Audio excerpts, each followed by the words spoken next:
আজ আমাদের 30 নম্বর মেগা ব্যাচের স্টুডেন্ট প্রেজেন্টেশন ডে। সো চলো দেখি ওরা কি কি করছে। দিদি আমি কন্ট্রোল করব, মুখটা ছুঁচোর মতো করছে না। কিসের মতো? ছুঁচোর মতো। করো চুলচুর মতো। জুই মাত্র 50 টাকা পিস। জুই কে নেবে?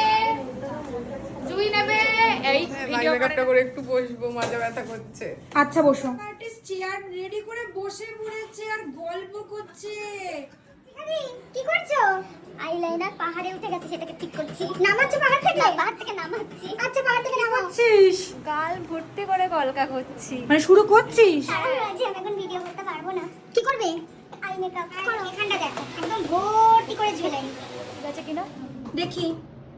হ্যাঁ ঠিকঠাক লাগছে। হ্যাঁ, আমি কি কাজলটা একটু মার্চ করে দেব?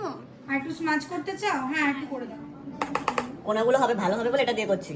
কর। এই যে তোমাদের সবার জন্য আমরা মাখা নিয়ে এসেছি। মনীষা, মডেলের মুখটা ফ্যাকাশে লাগছে কেন? শেষ অবধি দেখো, তারপরে বলো। ক্যামেরা ছাড়াও আমি এখন লাইনার করেছি, আমার অনেক চাপ। অনেক চাপ সাজানো রয়েছে, প্রচুর কি লাগবে আর? কি জানি আমি তাড়াহুড়ো করতে পারবো না, ধীরে ধীরে করবো। বলো। এসে জিজ্ঞাসা করে যাও যে লজ্জা করে খাচ্ছি কিনা, না মানে ঠিকঠাক আছে কিনা খাবারটা, বিয়ে বাড়িতে খেতে বসেছি। লজ্জা করে খাচ্ছ না তো? একদম লজ্জা করে খাচ্ছি এতে। ওর বডি থেকে উসুল করবো ডবল। দেখে আমি মরে তুই মর গাজা। এত সুন্দর সেজে আমি মরে যাই তোকে দেখে। তুই বললে তোর পুলিশ বরের সাথে আমি অন্য কাউকে বিয়ে দিয়ে দেবো। আর বলিস না,